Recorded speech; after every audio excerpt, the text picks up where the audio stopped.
আসসালামু আলাইকুম, কেমন আছেন সবাই? আজকে আপনাদের জন্য নিয়ে আসছি তেলাপিয়া মাছ টমেটো দিয়ে ঝোল রান্না। এটা হচ্ছে আমাদের নোয়াখালীর রান্না। অনেক ডিস্ট্রিক্টের মানুষ মনে করে নোয়াখালীর মানুষ কাঁচা মাছ খায়। তো চলুন দেখি আমরা কাঁচা মাছটা কীভাবে রান্না করে খাই, আজকে আপনাদেরকে দেখাই।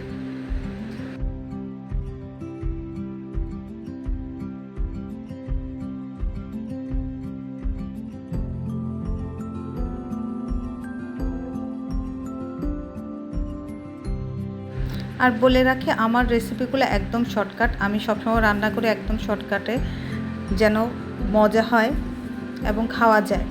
তো আপনারা যাদের সময় নেই তারা আমার এই রান্নাটা ট্রাই করতে পারেন। যত সহজে আমি পারি দেখাতে চেষ্টা করি। দেখতে থাকুন আজকে আমাদের কাঁচা মাছ রান্না, কীভাবে নোয়াখালীর মানুষ কাঁচা মাছটা রান্না করে খায়।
আপনারা দেখেছেন কয়েকবার মাছ দেওয়ার পর থেকে আমরা অল্প অল্প ঝোল দিয়ে বারবার ঝোল দিই, শুকাই আবার ঝোল দিই।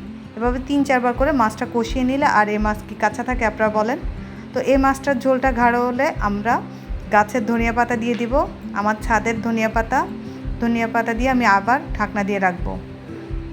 তো এটা আমাদের নোয়াখালীর মানুষ আমরা এভাবে অনেকে পছন্দ করি, আবার অনেকে ভেজেও খাই, আমরাও ভেজে খাই।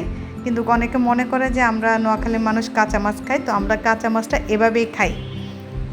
সবাই আমার ভিডিওটা দেখবেন, ভালো থাকবেন, দোয়া করবেন আমার জন্য। আল্লাহ হাফেজ, আসসালামু আলাইকুম।